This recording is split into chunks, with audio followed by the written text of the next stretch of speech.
Okay, Pig Heart Boy, chapter 20, part 3. I'm just moving because the sun is cooking my face off. That's better. Right, okay, I'll be ready. Page 188. As I reached out for a handful of the papers, I caught sight of my name on one of the letters, so I picked it up and read it, and I wished I hadn't. LEPAR, League for the Protection of Animal Rights. Mr. and Mrs. Kelsey, we at LEPAR find you totally immoral and despicable. How could you condone the suffering of innocent animals? Because that's what you've done by allowing your son Cameron to have the heart of a pig transplanted into his body. Pigs are intelligent animals with thoughts and feelings just like yourselves.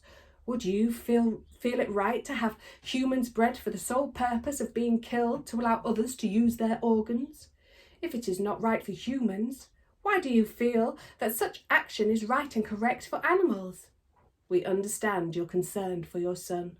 Heart disease is a terrible affliction, but it is your attempted solution that we find so reprehensible. I didn't read any more. I couldn't. I picked up another of the letters.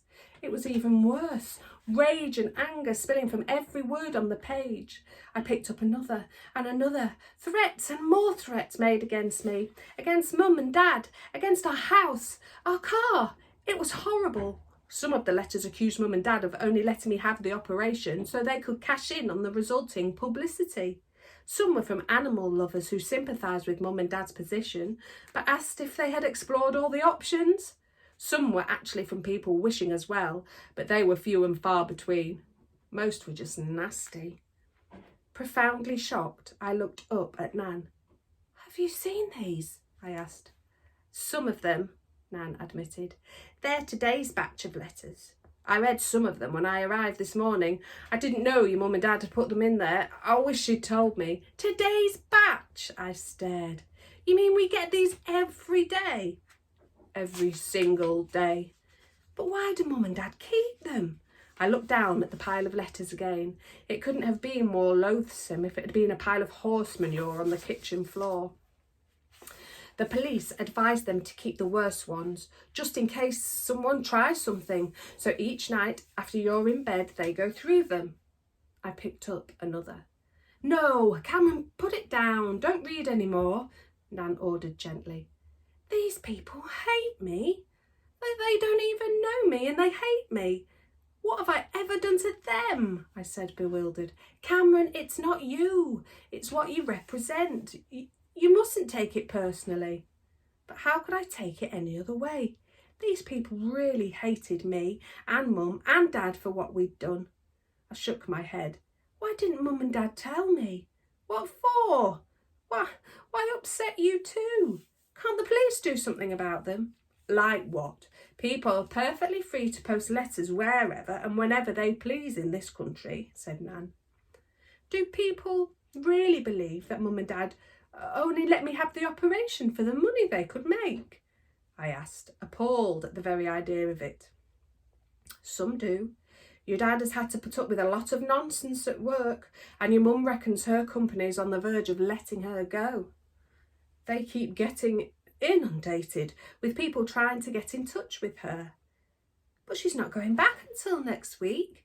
Well, these people either don't know that or don't believe it or just don't care, said Nan. She bent down to pick up the letters, some still in their envelopes, most just crumpled sheets of paper.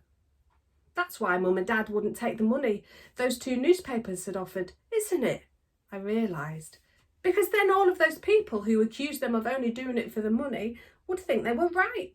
Your Mum and Dad wouldn't have taken the money no matter what the circumstances, Nan told me firmly. We stuffed the letters back in the drawer. Nan took out a light bulb before firmly pushing the drawer shut.